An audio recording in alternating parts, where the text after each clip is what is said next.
Hello students, welcome to your B.Ed second semester, paper 3 learning and teaching. Earlier we discussed unit 4 teaching for meaningful learning. From that we discussed the teaching in diverse classroom. In this topic we discuss the teacher centered classroom, learner centered classroom and learning centered classroom. Now we clarify the process of teaching diverse classroom. Process प्रक्रिया क्या है?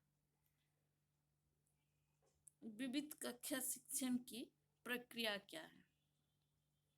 First देखेंगे learning activities, सीखने की जो गतिविधियां हैं, अधिगम की गतिविधियां हैं.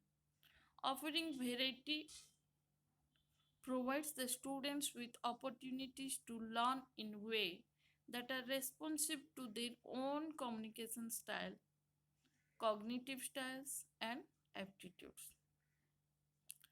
जो विविधता है, छात्रों को जो विविधता दिया जाता है, अवेलेबल कराया जाता है, उनको तरीका सिखाया जाता है, जो अवसर प्रदान किया जाता है विविधताओं का, उससे छात्र अपने संचार शैली, संज्ञानात्मक शैली एवं योग्यता के प्रति उत्तरदायी हैं.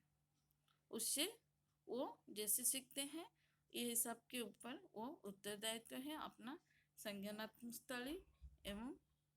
शैली एवं संचार शैली के ऊपर.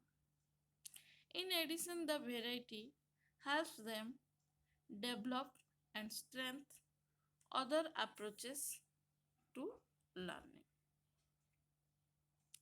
इसके अलावा ये जो विविधताओं का जो अवसर प्रदान किया जाता है उन्हें सीखने के लिए और अधिक दृष्टिकोण को विकसित करने में भी मदद करता है. Develop and strengthen the approaches to learning, दूसरे तरीके से अपना दृष्टिकोण को मजबूत करने में भी मदद करता है.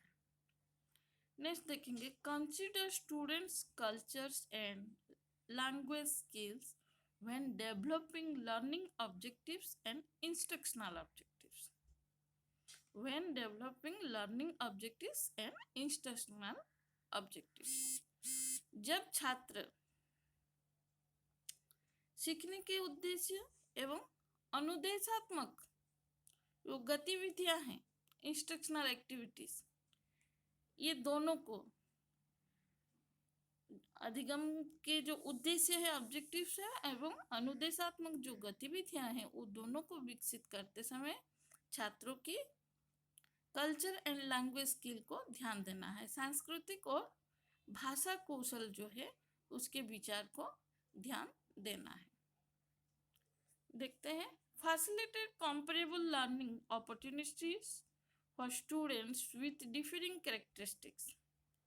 उन लोग को अलग अलग विशेषताओं के साथ छात्रों के लिए जैसे तुलनात्मक अधिगम है, तुलनात्मक शिक्षण है, उस सब का अवसर प्रदान करना चाहिए और भिन्न भिन्न विशेषताओं के साथ उन लोग को तुलनात्मक शिक्षा का सुविधा भी देना है. जैसे for example consider opportunities for students who differ in appearance, race, sex, disability, ethnicity, religion, socio economic status और एबिलिटी.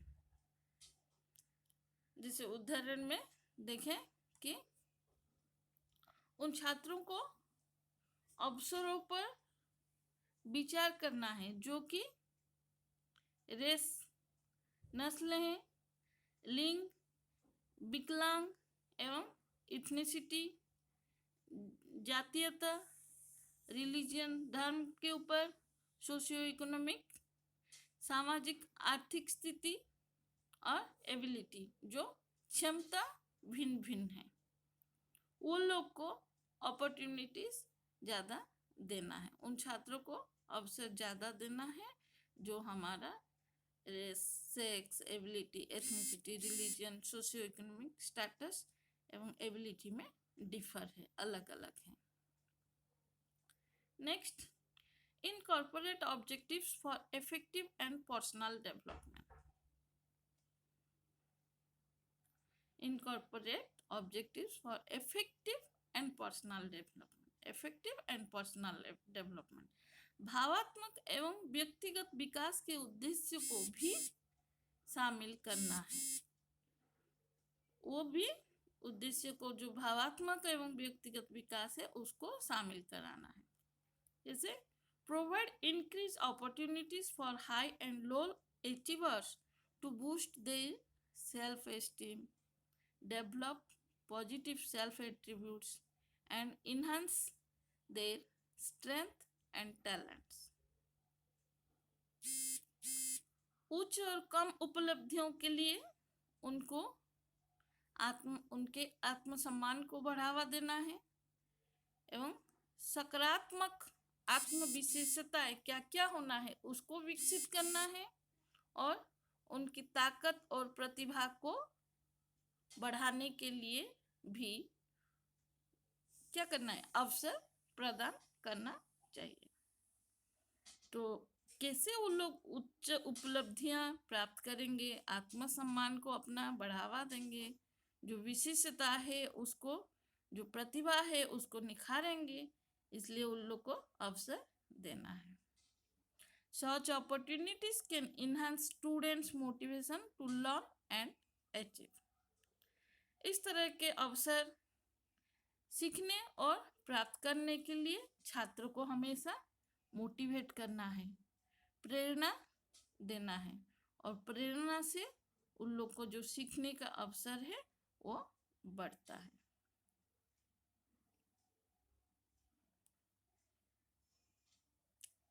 देखेंगे कम्युनिकेट एक्सपेक्टेशंस। अपेक्षाओं का संचार कैसे करेंगे। एक्सपेक्टेशन जो है, अपेक्षाएं जो, आशाएं जो है उसका संचार कैसे करें। Let the students know the classroom rule about talking, verbal participation in lesson. छात्र को हमेशा बताया जाता है कि कक्षा का नियम क्या है, बात कैसे करना है, पढ़ते समय पाठ में मौखिक भागीदारी कैसे लेना है और and moving about the room, बाहर कैसे जाना है, कमरे से बाहर जाते समय कैसे जाना है। Tell them how long a task will take to complete और how long it will take to learn skill और स्ट्रेटजी। उनको बताना है कि कोई भी कार्य को जब पूरा किया जाता है उसमें कितना समय लगता है और कितना कौशल हम लोग का लगता है और जो कौशल को सिखाने में या रणनीति जो तरीका है उसको सिखाने में कितना समय लगता है और जब उचित होगा तब ही उन्हें एक निश्चित कौशल, महारत हासिल करने का या किसी भी कार्य को पूरा करने की क्षमता के बारे में जानकारी दे देना चाहिए। वो जब स्किल के बारे में उन लोग को आइडिया होता है तब उन लोग को बताना चाहिए कि कोई भी कार्य को पूरा करने में जो कौशल है उसको प्राप्त करने में कितना समय लगता है। And when appropriate, give them information on their ability to master certain skill completed as. जब उन लोग को पता, उन लोग समझ पाएंगे तब उन लोग को टास्क कंप्लीट करने के लिए दिया जा सकता है।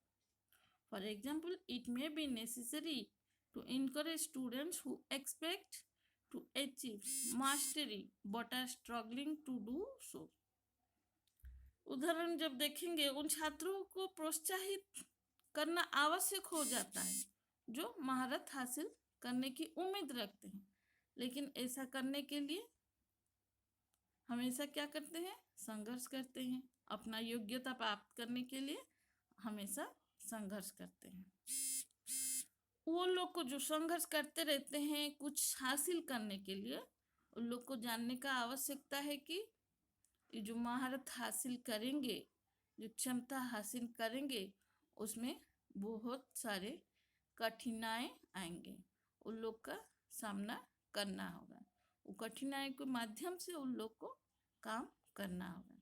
For example, it may be necessary to encourage student who expect achieve mastery but are struggling to do so. They may need to know that they have the ability to achieve the mastery but must work through difficulty. तो कठिनाइयों के साथ उन लोग को काम करना पड़ेगा। नेक्स्ट है प्रोवाइड रेशनल। क्या है? तर्क देना है। कोई भी चीज बताते समय उन लोग को तर्क प्रदान करना है, तर्क के माध्यम से अधिगम कराना है। Explain the benefits of learning a concept, skill और टास्क। तो कॉन्सेप्ट है अवधारणा, स्किल कौशल और टास्क। कोई भी कार्य सीखने की जो लाभ है, क्या लाभ है, उसको व्याख्या करना है। Ask student to tell you the rationale for learning and explain how the concept or skill applies to their lives at school, home and work.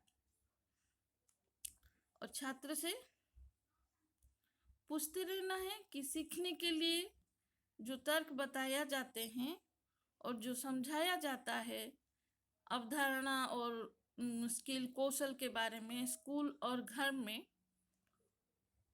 उसको अपना जीवन में वो कितना काम पे लगा रहे हैं, उसको अपना जीवन कौशल में कार्य करा रहे हैं कि नहीं, जो जो अवधारणाएं कौशल जो सीख रहे हैं तर्क के माध्यम से अपना जीवन में काम में लगा रहे हैं कि नहीं। नेक्स्ट क्लास और 4 to 5 पॉइंट डिस्कस करेंगे। Thank you.